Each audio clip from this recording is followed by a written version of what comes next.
Welcome to Unity Now, the podcast where we discuss all things Unity 2020 with one goal in mind, to increase awareness and grow the groundswell. To our new listeners and viewers, here's a quick introduction to Unity 2020.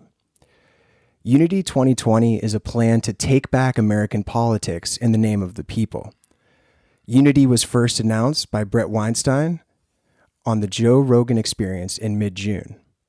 From there, the movement was born, and since then, tens of thousands of volunteers have signed up, organized, and have begun to create a groundswell of support.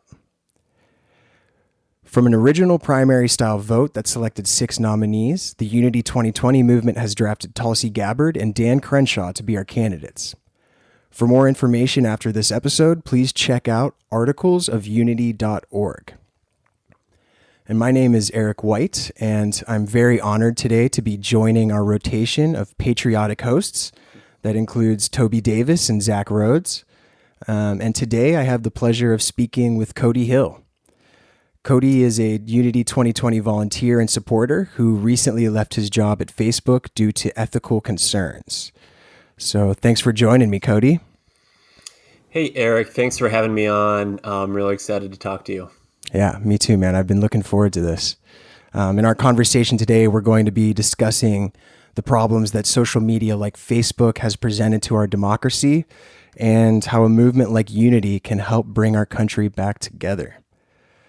So let's just get started, man. You know, this is a particularly timely conversation with the Social Dilemma documentary having hit Netflix and kind of exposed something that a lot of people maybe expected or suspected about what social media was doing to us. And I'm just really stoked to have you on and get in the weeds on this. Yeah, I just finished the documentary last night, so hopefully I'll have some interesting things to say about it. Nice. I'm sure you do, man. So to just get us started here, can you describe what your role at Facebook was? Yeah. So I was a product operations lead at Facebook. And so I worked on 2 different product teams and essentially worked with really closely with our software engineers to help make improvements, build fixes into the product, and essentially help all the processes run in an efficient way. A lot of that had to do with understanding forms of signal. So signal is basically all the different ways that tech companies like Facebook have to understand what's going on. And, you know, there's thousands of potential forms of signal. And so really understanding which forms are the most relevant to the product that I was working on, which weren't, and then understanding how to use those to better improve the performance of the product. So when you say signal, that's, for example, determining which messages might be political or misinformation. Is that a signal? Yeah, that would be one form. It could be as simple as how are people using it? What pages are they going to? How are they friending? Things like app reviews from the App Store, things like listening on other social platforms, kind of social listening, understanding what people are saying about Facebook. So each kind of part of Facebook is basically broken down into different product teams.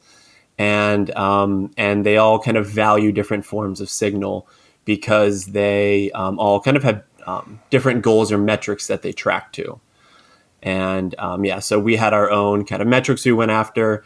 And so you kind of are able to pick and choose from different forms of signal to better understand how to improve the product.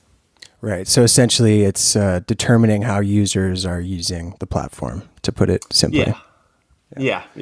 And there's lots of different ways to do that, which is the proliferation of big data and the amounts of things that can be measured, and thus the amount of signal and the amount of calculations that can be done that are potentially relevant to performance on the product, and how they kind of defined performance is kind of differs by what part of the product you're working on. So I didn't actually work on like the main Facebook app per se. I was in a organization that focused on growth in international markets, which are really where all the growth from Facebook is coming from: Asia, Africa, Latin America, and really helping to kind of connect other parts of the world for the first time, which is really driving Facebook's growth. Okay. And yeah, I definitely want to get into some of that international stuff because obviously, that's a big issue. And it was something presented in the social dilemma in terms of how, not just in America, but in countries around the world, Facebook is being used to spread misinformation, to basically be a propaganda machine, right? Yeah, so it's a really I like to think of Facebook in kind of two different worlds, kind of the more developed world that we live in, kind of the bubble over here, and all the improvements that are being made are essentially trying to get you to spend more time or find Facebook or Instagram or whatever app like more useful. So you're spending more time on it, you're more engaged with it. We can go into the business side of that and the implications for that. But then the second piece is really the undeveloped world. And there is a actually like a very good story that can be told and is told about connecting unconnected populations for the first time. So if you think of Facebook, their market is the world. There's 8 billion people in the world, and it's actually almost 50-50 that 4 billion people do not use the internet. So if you think of Facebook trying to address that market, really the number one thing that they can do is essentially connect people to the internet for the first time. Because one of the first things that they'll do is create a Facebook account, just with the usefulness of the internet and what they'll find. So essentially getting internet to people is the kind of quickest way that any internet company can grow, especially Facebook or Google.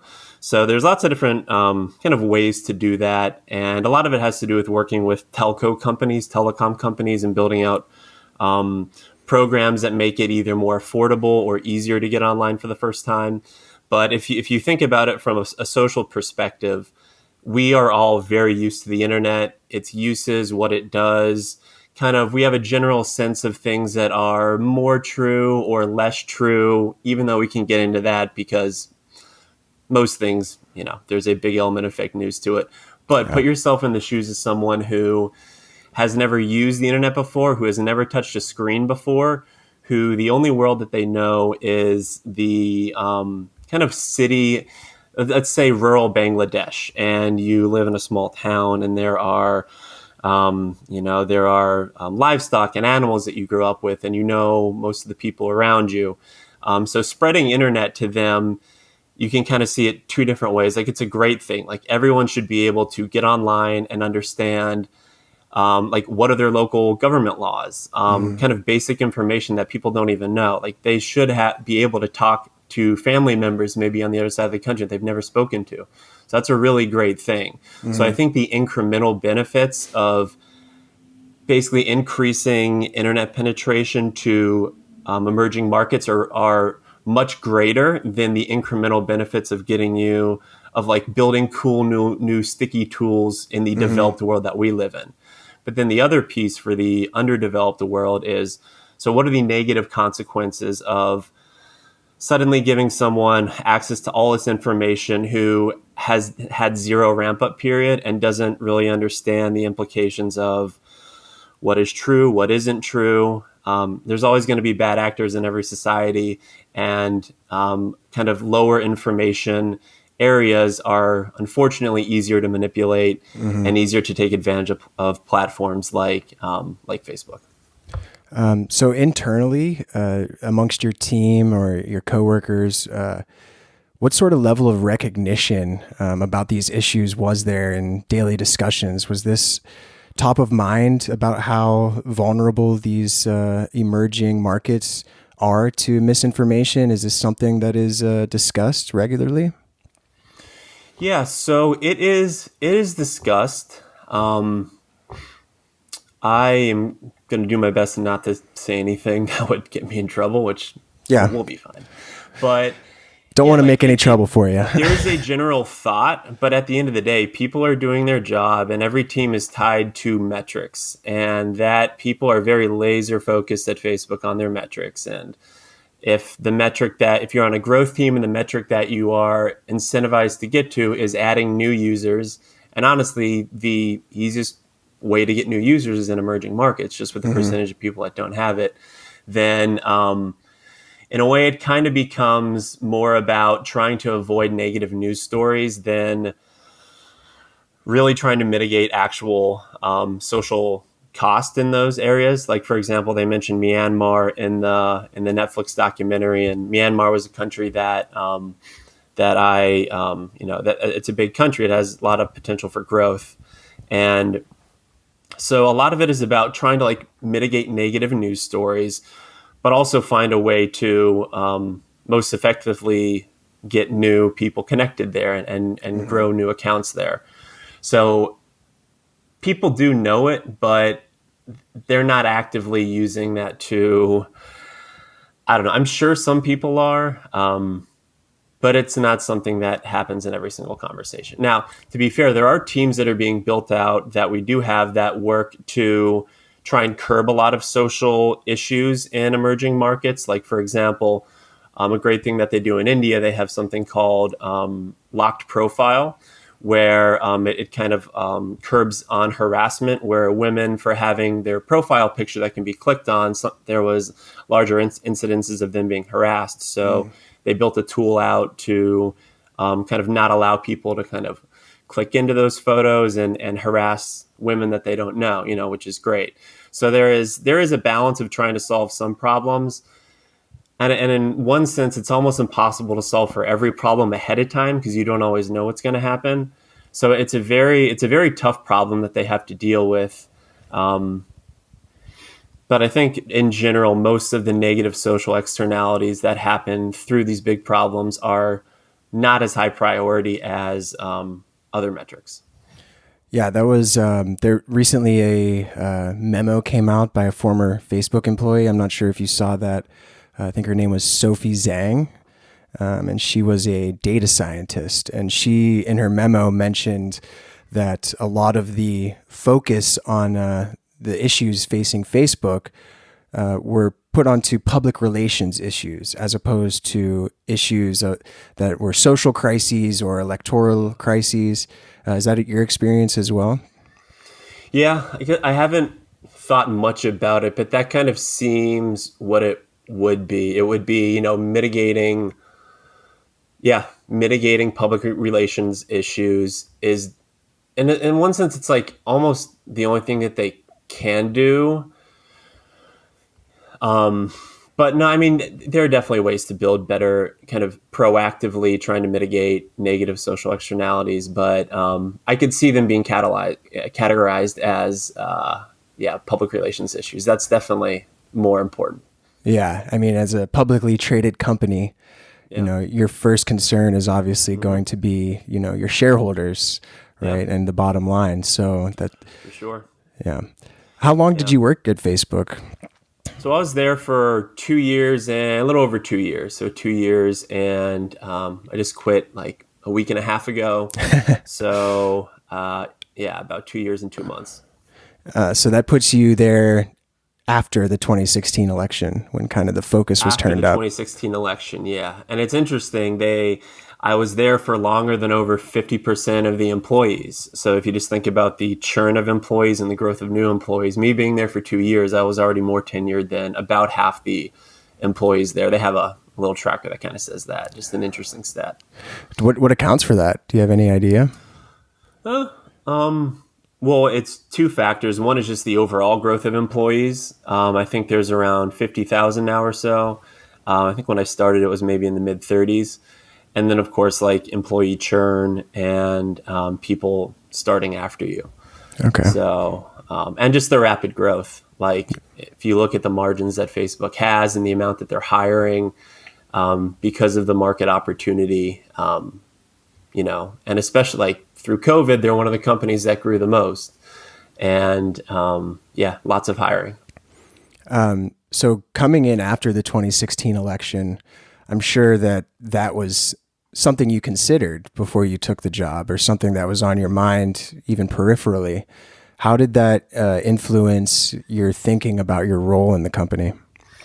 Yeah, it didn't really influence my thinking about getting the job almost at all before I went in. I feel like I've had a bit of a change in the way that I think about the world and politics over the past 2 years, and being at Facebook and in San Francisco and in that world has definitely helped me to kind of come to new conclusions, which I'm thankful for. But that didn't really affect what I thought about it. I got my MBA previously to going to Facebook. So, you get your MBA, you pay a lot of money, go into debt to get that. And so usually the first priority for most people is to get the best job that they can. And Facebook pays well. They have phenomenal benefits, better than probably any company in the world. You get to work with very smart people. You get one of the best names that you could have on your resume. So it's, it's a very desirable company to work for sure. And you get to work on big problems that affect like a lot of people. So that's another drawing factor for people to work there. Yeah. I mean, having Facebook on your resume is going to get noticed by people, right? Whenever you're moving on. So you say that whenever you went into your job during 2018, it wasn't something that was really on your mind. Fast forward to now, clearly, as you mentioned, you've had a little shift in the way that you think about it. Mm-hmm. What specifically happened in that 2-year period? Was there a specific event that kind of shook you from your desire to work at Facebook, or was it more of a gradual wearing down? Yeah, I would say it was a bit of a gradual wearing down. It's interesting with these big tech companies. It was a combination of a lot of different things. Like I think the big overarching issue for me was that it is such a big company. 50% of the employees are software engineers, and they're the most important people there. They do the most work. They make the company run like a machine. These are the highest end software engineers in the world. They, bring them in from all over the world, and they grind very hard all day long, essentially, coding, building out new growth experiments, the product is so big and is used by so many different people through so many different ways and networks and places in the world that like, there needs to be a lot of people that are constantly building the code and fixing things. So it's kind of an impressive machine of how they do that. But I'm not a software engineer. I worked in refining processes and working and essentially telling engineers like what to do. It reached a certain point where, and this is like slight hyperbole, but reached a certain point where, I could go an entire week and not do anything. Literally like do next to nothing, and no one would care, no one would notice, and it didn't matter. And so it was like, and then, the next week, because the nature of tech is that things can like move so quickly that you could do some new project the next week that takes you like 2 hours and land like the same amount of impact as literally doing nothing the week before. Mm-hmm. So it was just kind of like, this thing runs like a machine. It's going to keep growing. The stuff that I do is basically kind of taking already formatted processes and tweaking them a little bit and reading the results from them and prioritizing things and coming up with new structures. But at the end of the day, I wanted to build something from the ground up and do something a little bit where I felt like what I was doing had like real meaning and real impact. So that was like the overarching issue. More on like the internal kind of social issues. It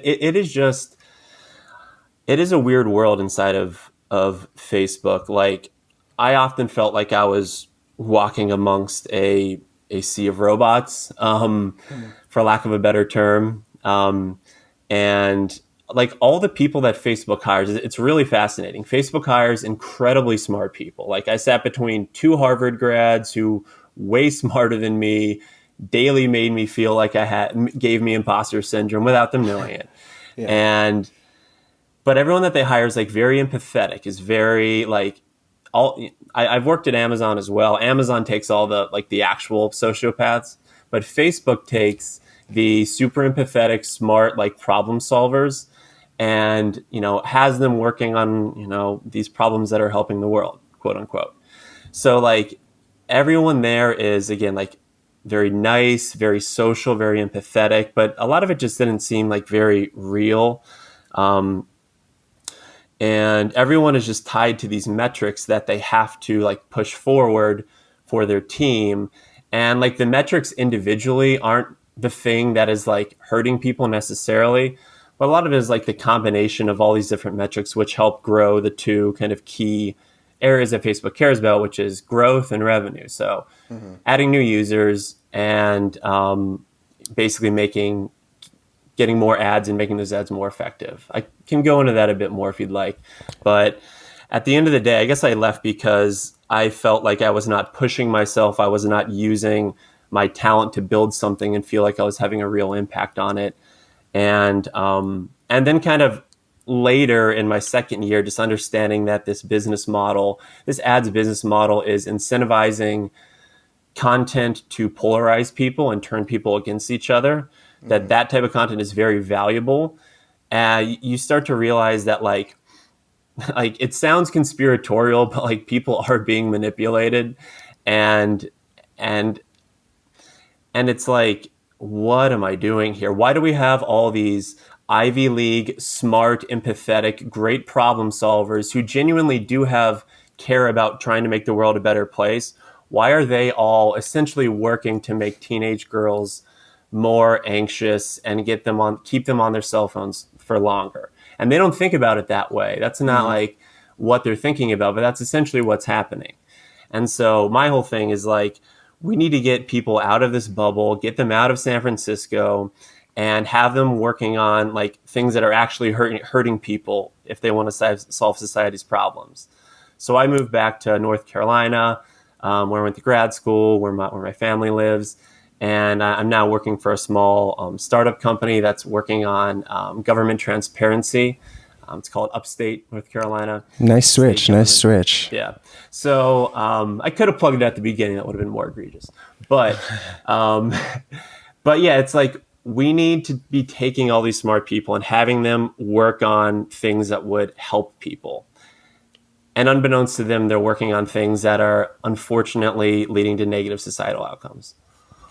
Yeah, when I think about this problem and I think about the people who are working at Facebook, I highly doubt any of these people are like, I'm going to stow some revolution somewhere in the world, you know. And that was another line from Sophie Zhang's memo was, "I have blood on my hands," you know. And she's a data scientist. She didn't take that job thinking that she would end up having this guilty conscience, feeling responsible for the lives of people getting worse. You know, that's not. I like to think better of people than that. You know. Yeah, it's true. Like the people there are very empathetic, and a lot like because it's Facebook, they kind of hire people who are more socially oriented. So that kind of tends with the whole perception of it leaning a bit more left and liberal, which is true. So because if you're building a product that helps people communicate, or like you have to hire people who understand communication, who are interested in that. So it's typically that type of person that they would hire, typically more idealistic as well. So the thought of like, if we increase this metric or this engagement, they usually kind of think that like people will use it for good more than often. And those thoughts of like, people may use this for bad, and what would that actually mean? Those thoughts just don't come into their head as much. And especially when they're just focused on one or two small metrics that in themselves do not scream that this is a problem, but it's the combination of all these metrics that lead into these two areas of user growth and revenue growth. And so it's really that business model that incentivizes ads to become essentially like make people more predictable. So if you look at, the two things that Facebook cares about, and you'll know this by every quarter when they come out with their numbers, all the headlines are user growth, is that staying on the same trajectory, and revenue growth, is that on the same predicted trajectory. Thus, the analysts will, assign new prices to them based on if that trajectory is changing or not. So if we break it down, growth means new users or churned users. So adding new users, like I said before, a lot of those are in emerging markets. Churned users are getting people to, so a user is basically someone who signs onto Facebook one time in 30 days that they can count as a user. And so churned users is getting you to come back one time during a month in 30 days. The other side is like the revenue side, which is all ads. So, and that's really like the amount of ads times the ad effectiveness, like how much can they charge for the ads. So if you think about the amount of ads and the supply, that is essentially how much time are people spending on Facebook, because they're only going to serve you an ad for every X amount of minutes or seconds that you're on, and they're not going to like cross that threshold. So getting people to stay on more means they can serve more ads. And then on the ad effectiveness side, it is this is the more kind of insidious side, not intentionally necessarily, but this is basically how good can we predict who you are and what actions you're going to take, so that the person buying the ad has a higher chance of you doing the action that they want, whether that is clicking on their article, buying their product. And really, what that really means, in my opinion, is basically how can we make people more predictable? And when you have this technology, they can essentially put people into predictable bubbles. Like, they can look across a political spectrum and say, okay, this is like a generalized set of viewpoints that like the left or the right has, or kind of a few of like the disparate middle or far left, far right, and kind of putting people farther into those bubbles essentially makes their ads more effective, so that the person that's buying them has a greater chance of the desired outcome, like a click or a buy. So in a way, it's incentivizing people to, it's incentivizing Facebook to essentially make people into bubbles and make them more similar to each other. And that grows revenue. That grows the price that they can charge for ads. And it's not that they sat out and said, in order to have more effective ads, we need to make people into these bubbles. But like, that by far is the most effective way to have more effective ads. There's no really more effective way than that. If people start kind of dissenting from what they believe and start seeing new information and learning and growing, that means that the likelihood that the ad will turn out positive for them, the likelihood goes down. So thus they will be able to charge less for ads.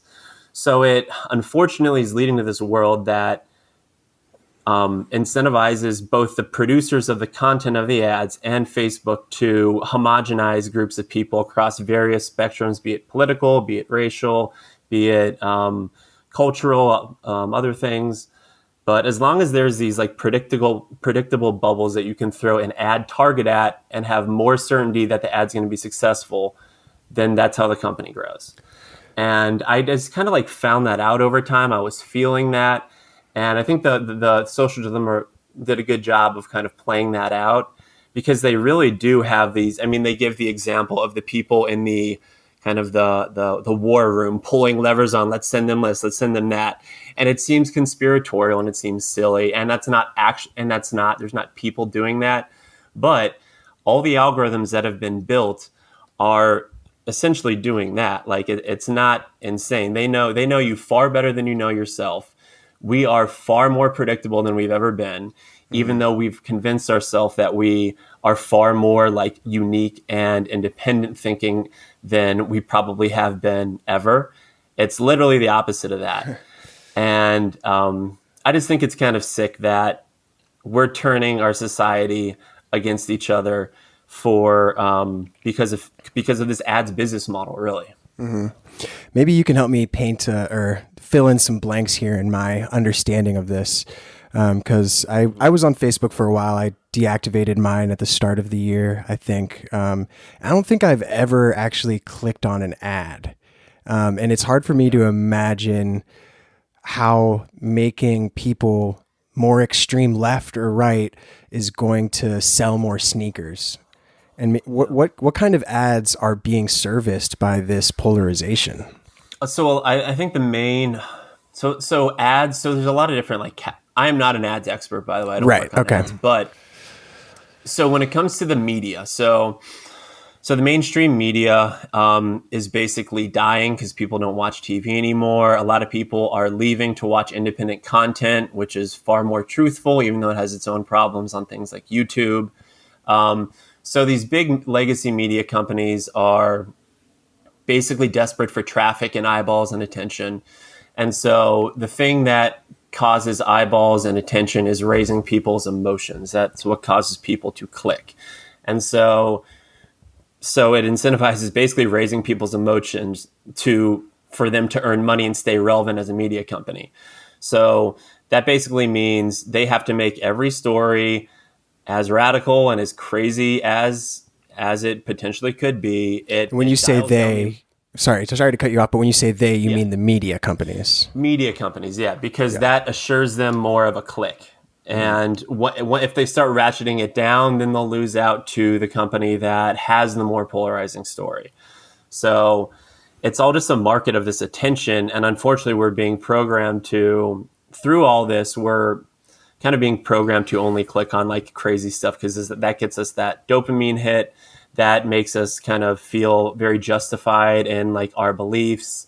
That it does a lot of things that basically keep these companies like relevant, and a nuanced, interesting conversation that talks about points on that you may disagree with, that isn't really incentivized. So in terms of you're talking about like ads, so like from the media side, that's the biggest culprit of it, I think. When you mentioned like sneakers and shoes, like that isn't as much, but some of the biggest ad buyers are just people that are putting articles and links out to content. And if they come from Facebook, like Facebook makes money on that. So it's that's kind of the whole political side is basically like the media.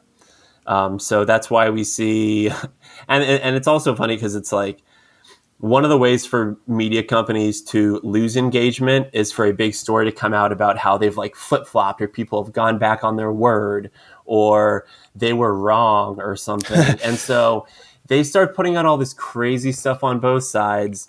The MSNBCs of the world and the Fox Newses of the world are essentially, they can't ever admit that anything that they said was wrong or untruthful. And so it's kind of like I don't know. It's just, Yeah, that's extremely unfortunate because it's making it more difficult to do an honorable thing, which is if you yeah, print something false, the expectation on the consumer side is that the error is corrected, right? And they are being incentivized by the structure of the ads to never do that. yeah, yeah. It's very true. And so it's basically like the overall framework is basically make people these units that click and give attention. Like we are all just units of attention. Basically, we have so much that we can give every day. Like make these units of attention more predictable so that we know when a piece of content is served, we can best monetize it and predict what they're going to do. So they can kind of actually influence the way that we act and we think over time, like they outlay in the movie. And that makes you a more profitable user. And that manifests in various ways through like media ads or articles for things like consumer products and all that. It's not like as big of a deal, but it feeds into, it feeds into them depending on Facebook even more for their ad supply. So each year online advertising takes a bigger chunk of other advertising outlets. So like TV used to be the big advertising, they owned everything. And pretty much all that TV could get, they would know like who are the people in the household. It's like a married couple and two kids and they're about this age and they live here and here's about their income range. And then they would just serve, and here's the TV station that they're watching, and the station has these types of shows. So it's probably about this type of person who is watching this. Thus, we'll serve this type of ad, and it'll have this % chance of being affected for the outcome. But now with like them being able to serve ads on your phone and knowing exactly where you go, who all your friends are, everything you've ever interacted with, everything that you've said, everything that that like excites you, things that upset you. And in a way, it's like they can kind of push little buttons here and there to kind of make you more predictable and a bit like a puppet in that way. And I hate to sound like conspiratorial and like you're being controlled, but like it's not untrue. It's not as though there is one nefarious person doing it. It is a bunch of algorithms that have been programmed by people far smarter than you that are trying to give you a better experience and increase engagement by serving you more relevant content, aka something that you will interact with more predictably, which could be good. A lot of times it might not be good. But the fact that people don't know that, and the fact that this isn't like a conversation people are having is like very troubling. Yeah, it is very troubling. And I just want to go back to a point you made to kind of illustrate it in a way that I just kind of thought of and maybe helps illustrate what happened from TV advertising to online advertising. And I don't know if you're familiar with photography at all, but it seems to me like whenever they were serving TV ads, they had like a really wide angle camera lens that they were looking at you through. And as Facebook and these social media came about, it's like they switched it to like a 100 meter lens or something where that you're much more refined focus, where they can see the detail of you much more clearly, right? Interesting. In terms of the actual ad content on social media? Yeah, well, I just mean like going from TV where they don't really have tons of information about you specifically. They can kind of see a wider angle view of you to something more telephoto where you are the specific focus, where they can see all of your flaws. Much more refined view. Yeah. And another thing that's interesting to me about this is the fact that media, which are powered by ads through their website in a lot of cases, are serving up ads that are powering Facebook. So it's like this whole ad avalanche that's going on and that we're just at the bottom of. It's crazy. Yeah. Like, I don't know the actual statistics, but if you were to take the amount of ads that you see on an average day now versus 20 years ago, it would be pretty shocking, I'm sure. And now we just kind of learn to deal with it. It's like all these things just fall by the wayside, and it reaches a certain point that it has to be talked about. And like the most insidious thing is that, so I think that one of the things that opened my eyes to all of this, so I am a big Andrew Yang fan. I am a fan of the Yang Gang. Yang Gang. I've always thought of politics as like a joke. It's like every politician I've ever seen just gets up there and uses pure rhetoric to like lie and talk about things that they're going to do. And I always just thought it was like kind of funny because it's like, how does everyone not know that this is all ridiculous? All these people are just like never like following through. They're all hypocrites. But I think a lot of my thinking on nearly everything changed almost exactly a year ago when I came in contact with Andrew Yang and started watching a lot of his videos, and like the bravery of this man to stand up and basically call out all these societal ills that the government is kind of sweeping under the rug and not talking about. And like the audacity to actually come up with plans that would like actually work to help people and like lay those plans out. And it was like, it was almost like, whoa, wait a second. What's going on here? Why is there someone who's like being an actual problem solver? Like all the smart problem solvers go into industry. Most smart people do not go into politics, because in order to be a good politician, you essentially just have to be someone who's great at lying and not like being ashamed of it and like having that flush on your face when you stand up and like tell people things that you know aren't true. So someone who should be like in the private sector solving problems was actually like taking that approach to the government. And I was like, wow, this is okay. Like, this is someone who's actually making sense. This is fascinating. And I think one of the first things that he said that really caught my attention was that like one of the places where you'll find screens being least engaged with, and the people who are best able to kind of avoid this screen time and this trap that people are in, is in Silicon Valley. And it is the people that are programming these that are the kind of healthy, well-adjusted people who know not to be using this at much.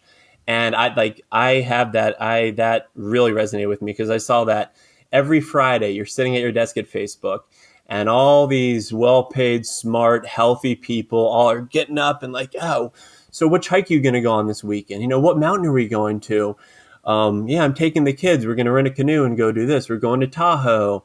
And it's like everyone is just planning these like screen-free, like positive, healthy weekend vacations. And they're the ones who know like kind of what's going on. And it's not that they're purposefully doing this and like, oh, we're tricking all these fools, and no one's really thinking that. But they're the ones, so kind of the people who are well off in society are the ones who are most able to avoid this. Right. And so the insidious thing, like I was saying before, is that it's typically the less educated, poorer people, less resourced people who actually get caught in this trap more often, who get caught in the trap of being radicalized like more often than people who are kind of doing well and who have more meaning in their life, who maybe have families or who have good jobs, have ways to like distract themselves positively that don't involve just getting all your gratification from a phone. So it's like we're these two worlds are separating even further, and the people that this is affecting most negatively are the people who unfortunately are least able to deal with it and have the least amount of resources to combat it. And that's kind of what got me kind of like sick thinking about it. And that also just brought me into this whole world of understanding the impact that tech is having with in terms of all like the automation and all that. We can get into that, but that insight that he talked about was really interesting about the people in Silicon Valley. Yeah, it sounds like the economic inequality in our country has been digitized in a way where you have people who are doing well in their lives, maybe feel the need to have certain holes of their themselves filled through these online platforms, whereas other people slaving away, 40 plus hours a week, barely making bills, they don't have the freedom to go on these trips, to do these outdoorsy things. So instead they live a digital life. Yeah, it's so true. And so then, and so you talk about the rise of like conspiracy theories, and that is going on both sides of the aisle.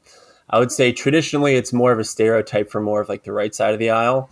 But really it's basically like an economic thing. And as economic inequality continues to increase, and which it is, especially now during COVID with this like K-shaped recovery, the people who things are not going well for are more prone to falling into conspiracy theories because they've been lied to for most of their lives about how life was going to turn out for them. And it's incredibly sad. And they're looking for answers of why things are not going well. And a great answer for why things are not going well is that there is someone who is against you. And fortunately or unfortunately, there's often enough grains of truth in those assertions that they can be true enough to where people get hooked into them. And so I don't really like blame them. And then they kind of get stigmatized for being like dumb conspiracy theory people. It's like, oh, why can't they get over it? So people that hate on like this underclass of undereducated people that have like less meaning in their lives and less ability to find that meaning, like just calling them dumb and saying that like, oh, they're conspiracy theorists, like idiots, like we shouldn't recognize their humanity at all. Like that really enrages me. Yeah. And like they have reason for wanting to like try and find some meaning, or at least the reason why they feel a lack of meaning. Yeah. It starts in somewhere truthful. They intuit that the system doesn't give a shit about them. And so unfortunately they get gamed and they get taken down these conspiracy rabbit holes and get further and further away from the truth, even though they started understanding something that was real. Yeah. And it's like, if you feel like I was saying before, like on the predictability of someone's actions, that is so valuable. So someone who unfortunately is easily manipulable, that makes them more valuable as an ad unit. So they know, like, someone is into X conspiracy theory, finding some type of ad or some piece of content that they will click on next, like the percent chance that they will click on that is super high. So it's actually encouraging these algorithms and systems to form more people into that bubble across the spectrum of like conspiracy X bubble, because then they are more predictable. Thus, all the systems kind of align behind the scenes to nudge people in those directions. I kind of think of it as like a 10 by 10 square of just like bubbles, and you can make the axes, political, economic, whatever. But As long as there's not as many people between these bubbles, like in the white space area, that's kind of what they want to eliminate, is like outliers and people in the white space, people who are not in a predictable bubble where there is a ad unit that is directed right at that bubble. Yeah, it's crazy. Yeah, and I sound like a conspiracy theorist right now, and it's like. Because it's not someone who like designed this and is like back there like this. It's like, this is just unfortunately what is incentivized by the ad model system that we have now. So like, and that is the most effective ad model system for the bottom line. Right. And so one of the things I really liked that Andrew Yang talked about was this whole concept of the American scorecard, because he knows, and most business people know, and people who have built companies know, that you only get what you measure. And so if the only thing that we're measuring in society and that we care about in society and that dominates the economic conversation in society is stock price, is GDP, and is what's the other one? That kind of like the basic economic numbers, then like there is no other choice for Facebook than to continue to make this model, to continue to like pursue this model, because they've found this is the best one. And if they find a better one, it will probably even be like worse for people. So then, in my opinion, one of the only things that can help this is to start measuring new things.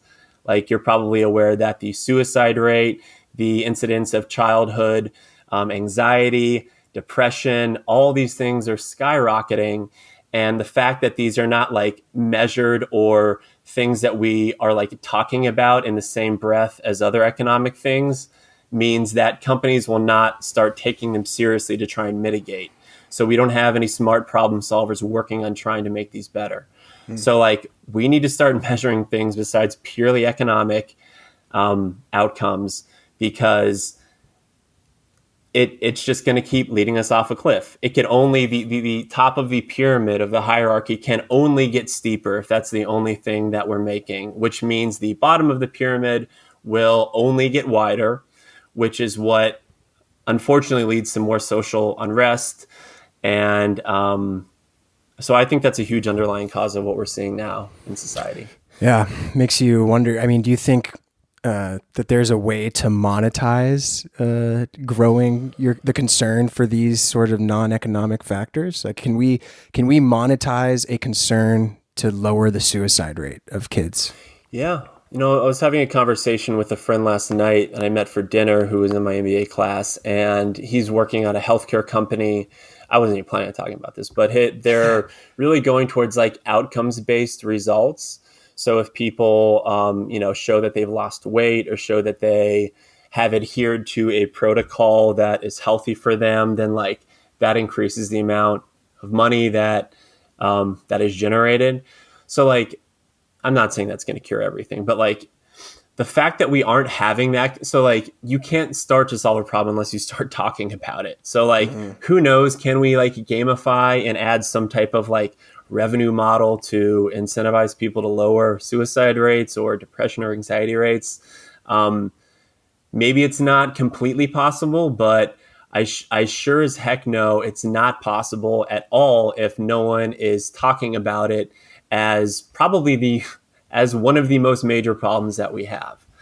And that's the annoying thing about the conversation in the country, is that like it's like theater. It is designed for like engagement on news, and it's designed to rise people's emotions. And it's not really designed to solve problems, because if we did solve problems, then people would be fortunately would be less they would be like harder to basically put in these like ad bubbles, basically. Yeah. Yeah. Maybe this is a good point to kind of shift to foreign interference through these social platforms. One of the major talking points nationally when it comes to social media and elections is how are foreign agents like Russia, China, Iran using social media to manipulate our election. In your own perspective, how does that problem, is that problem bigger than the ad incentive design of these medias? Like, which problem should we really be talking about? Yeah, I don't know if I have a good answer on this.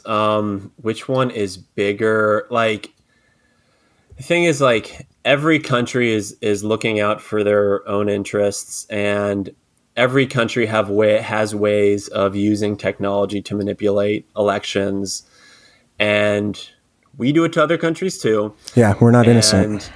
And it's like there should definitely be a lot of thinking that problem is ever going to be solved is crazy, because it probably won't. But it's like what like it. I wish I had a better opinion on this, but it is a huge problem. I don't think it's the biggest problem that we have. I think there are far greater problems that we have. But I know that like Facebook does take that stuff seriously. They do build out, like they have the most advanced like ways of detecting like irregular or bad behavior and like squashing it out, far greater than like any other company. So they do that on a very large scale. But because there's such a huge incentive to like mess with elections and to basically turn Americans against each other for kind of like the stability of our country. Like other countries are invested in the instability of our country, unfortunately. Mm-hmm. And so there are ways to kind of hack that and game that through these huge platforms that everyone has access to. Yeah. So what I'm kind of getting from that answer is that the foreign manipulation is probably always going to be present. We should be more concerned with ourselves. We should fix that foundation. And then maybe that will have less of an impact whenever Russia tries to manipulate us or China or whatever. Yeah. Yeah, I think that's one. I think that's like one good answer for sure. I'm not sure how. I mean, there are people who. I mean, cybersecurity is like huge. We need to like that needs to be a huge thing. Mm-hmm. But for like, I don't know, like for people to blame the entire outcome of the last election on like Russia manipulation and. It's like that's not. It's a piece of the puzzle. Cheap answers to like real problems that are internal that need to be talked about. Like the fact that Donald Trump got elected, like he is a symptom of a much deeper issue that we have in society, as opposed to someone who like used foreign interference to manipulate and like get into, become elected. Like that is such a cheap answer that covers up real issues that need to be resolved. And I would say the chief one among that is economic inequality. Like I was talking about, I always think of it as a pyramid, and as the only way that the pyramid can grow in the current system is that the top gets higher and steeper and the bottom gets wider. It's literally the only way that it can go. And if it keeps going that way, then like the percentage of people near the bottom are going to continue to get angrier and angrier and realize that they're being frozen out of all this of benefits of feeling like they have a good life. And like that is the kindling to so much of the unrest that's going on, that is being taken and manipulated by media companies to blame it on other things. And a lot of those other things are real issues as well. But the kind of inequality and the lack of meaning to people's lives that brings is the accelerant to everything. Right. Well, we've already been talking for 50 minutes here, and I do want to get some discussion in about unity and how unity might be part of a solution to bring us together and overcome these divisions that we've seen as a result of things like social media. And I don't want to blame it completely on social media. I mean, there's obviously divisions in our country that existed before social media, and maybe what social media has done is just amplify those divisions and make them louder. But you recently came into the Unity volunteer side of things. And whenever you introduced yourself, you said, "I just want smart people working in good faith to solve problems." So what did you see? How did you see that in Unity? And can you just explain what drew you to the movement? Yeah. So I've been kind of observing and watching the movement for the past couple months. I'm part of like the Yang Gang Twitter, and half of the Yang Gang now is all likes to hate on Unity, and I don't know. It seems like we need new type of thinking in the country. Like the same issues that we keep debating year after year, the same ones that were being talked about in 1980. Meanwhile, the reality of how people live their lives, and we're like this technological like bomb that has hit us should signal that we should be thinking about things differently when everything else about the way we live life is like so different now. Mm-hmm.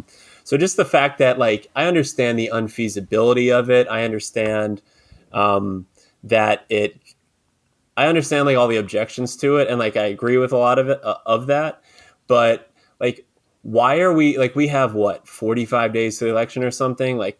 Why are we just, are we seriously going to spend the next 45 days just trying to dig up the next Trump innuendo or the next person who has an accusation or find the next like Biden gaffe to laugh at or just like come up with some new piece of rhetoric why one side should be like should vote for or against one of these candidates. And it's like the thought of having to go through another 45 days of that is mind numbing and honestly insulting to people who want to actually like try and solve problems.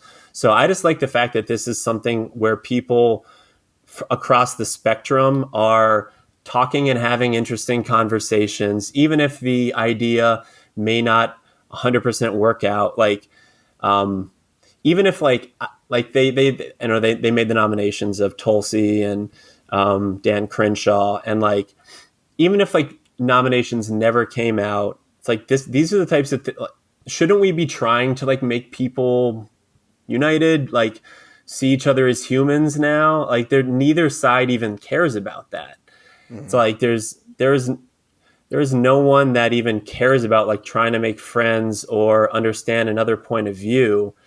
And it's just like mind boggling to me that everyone is so comfortable being on their side and in their niche and like walking like the perimeter of their own mind and like fending off any potential new information that could cause them to think that they're not smart, that they weren't right.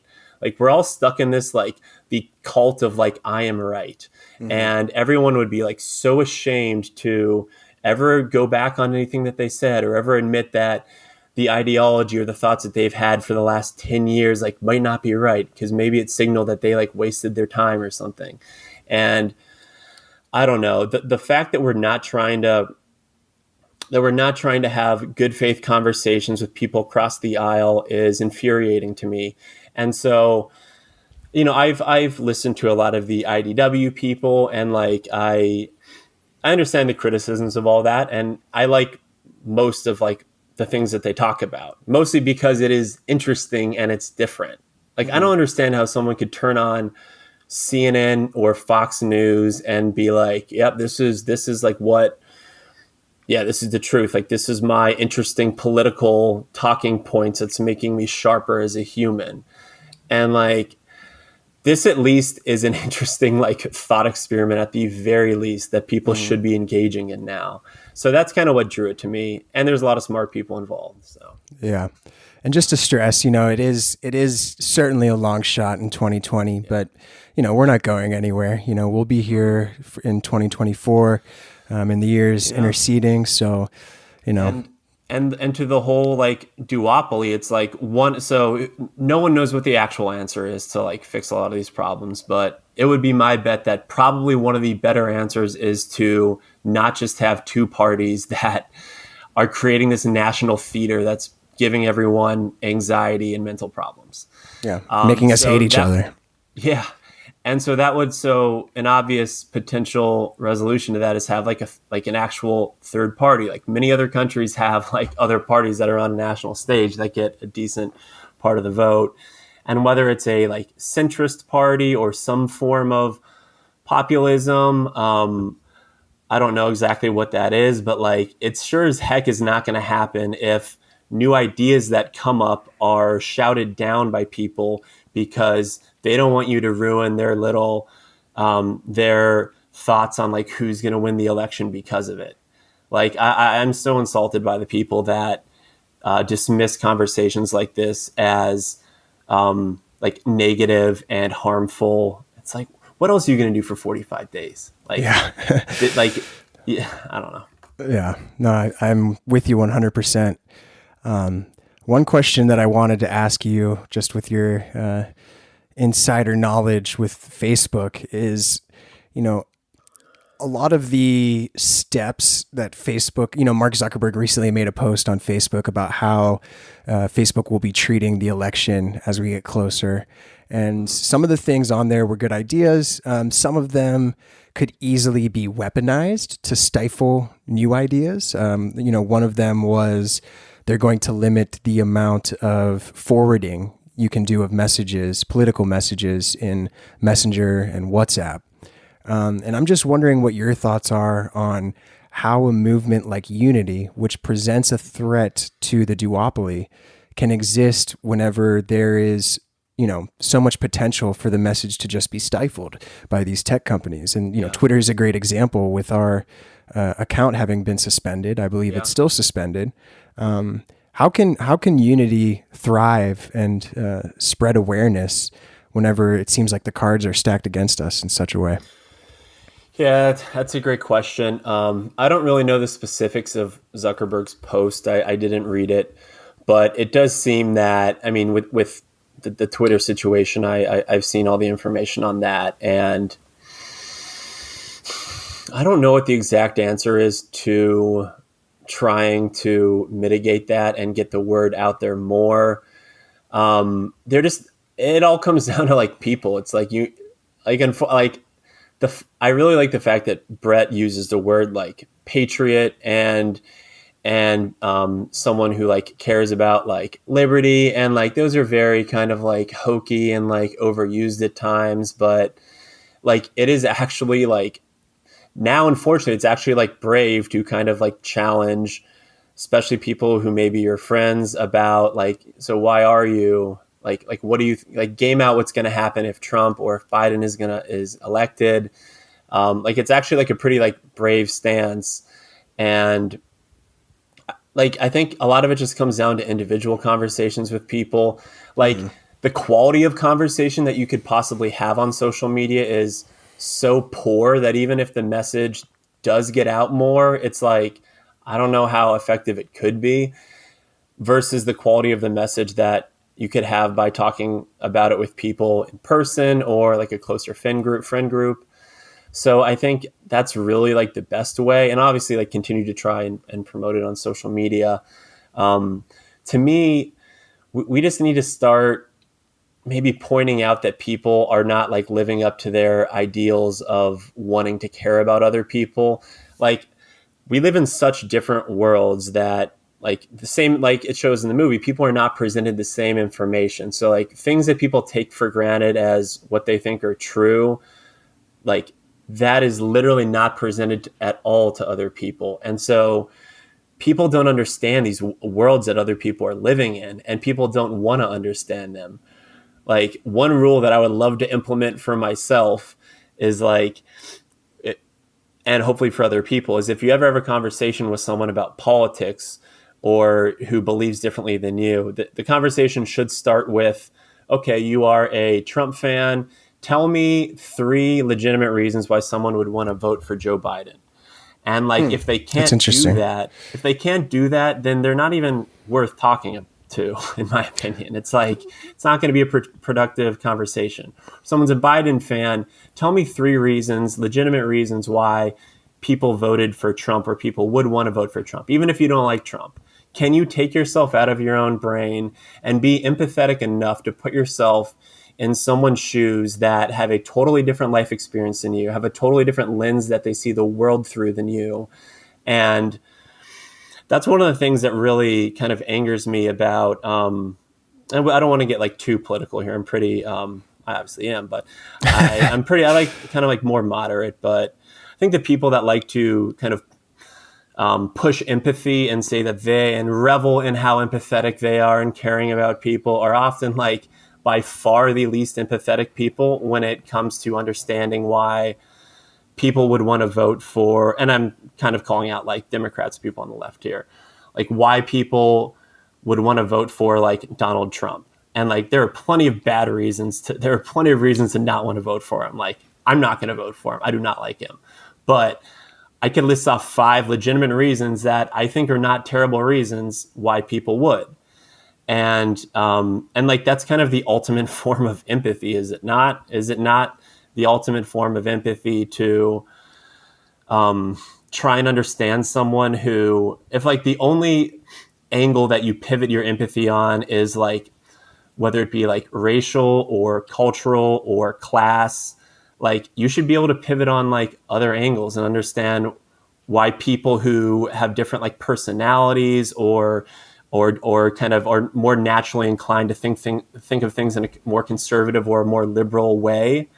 Like you should be able to empathize with that and understand that. You could still say that they're wrong, but you can't even have real conversations with people if they cannot acknowledge that there are legitimate reasons for having an opposing viewpoint to what you have. Yeah, I really love that. And I think it, going through that thought exercise doesn't take very long, but it takes some honesty. And, you might humanize the other side in the process. You might start to realize that the other team isn't bad, like we've been told to believe. They just have different beliefs, right? Different interests. Yeah. And the argument could be like, oh, you're so privileged to be able to have that opinion. And it's like, I don't know. I could say it's privileged. There are arguments to be made that it's just as privileged to think either very much in the Democratic way or very much in the Republican way. Like, I don't know. I like, why can't we be having interesting conversations and be entertaining a thought without having to necessarily like believe in it? People who are smart and who are curious and who are not doing that or who are refusing to do that are the ones that I think that make my blood boil the most. Well, it's been great talking with you. I have one question to kind of end this on a hopefully positive note. So there's plenty of stuff right now to be nervous about, to be worried about. We're a month and a half away from the most tumultuous election in my lifetime. I'm 30. What right now gives you hope? What are you excited about for the future? Is there anything that you're like, oh, this is a good thing? Can you just elaborate on that? Yeah. So, I mean, like a few things. So things like unity, things like smart people wanting to talk about solutions and wanting to engage and doing it on like a very, like, unity is not getting like a ton of notoriety. And it's not like, most people are just very self-interested in like wanting to do something to promote themselves or like make a quick buck or put themselves in a position to get them further in some regard. And I don't really like see that within Unity. I know a lot of hate on Unity is like, oh, they're just going to like sell a book about this. And that's why they're doing it. It's like, if that's what you actually think, then you haven't actually looked at it. And so like that type of movement that is caring about wanting to understand both sides of the aisle is one point of optimism. Another point of optimism is that I definitely do think that we need some type of big fundamental change to our system, whether probably economic, probably something to do with what Andrew Yang was talking about with UBI. And I think that the only time that change is really possible, unfortunately, is when times are tumultuous. Mm-hmm. And so when times are good, then more people can just kind of sit back and watch this political theater and be entertained by it and not have to rock the boat. And there's still plenty of people who are doing well for themselves that are willing to do that, which sickens me. But I think that unfortunately, as tensions kind of grow and as things become a bit more like tumultuous, then these ideas just kind of seep out of like the national consciousness, and they're at least coming out and some people are talking about them. And it's really a time for someone to step up and like be a leader and to take these brave ideas and present them in a way that people can get excited about. like that, there's such an opportunity for that. Like the fact that Yang could come from nothing and gain like pretty big notoriety, and like the fact that that happened is a sign that something good could happen.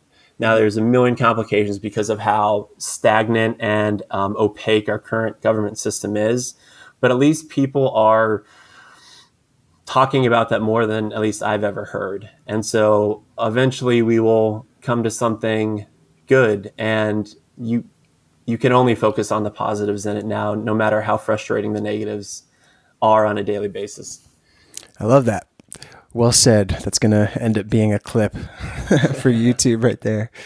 Well, thanks again for joining me, Cody. I was looking forward to this conversation. You didn't disappoint. It's been great chatting with you. Yeah, thanks, Eric. I had a great chat as well. Yeah, thanks for doing this. This was really fun. And hopefully I do not get an email from a Facebook lawyer. I don't think I said anything proprietary, did I? No. I mean, if you want, I can send you let me sign off here first and then we'll discuss. But yeah, so that's the end of our episode today. For those listeners and viewers who are new to the idea of unity, we encourage you to visit articlesofunity.org, where you can learn more about the movement and also become a volunteer. You can also follow @Unity Podcast on Twitter to stay up on the conversations we have here regarding unity. And for more information, you can refer to the links provided in the show notes for this episode. So thank you very much, everyone, for listening, and we look forward to seeing you next time.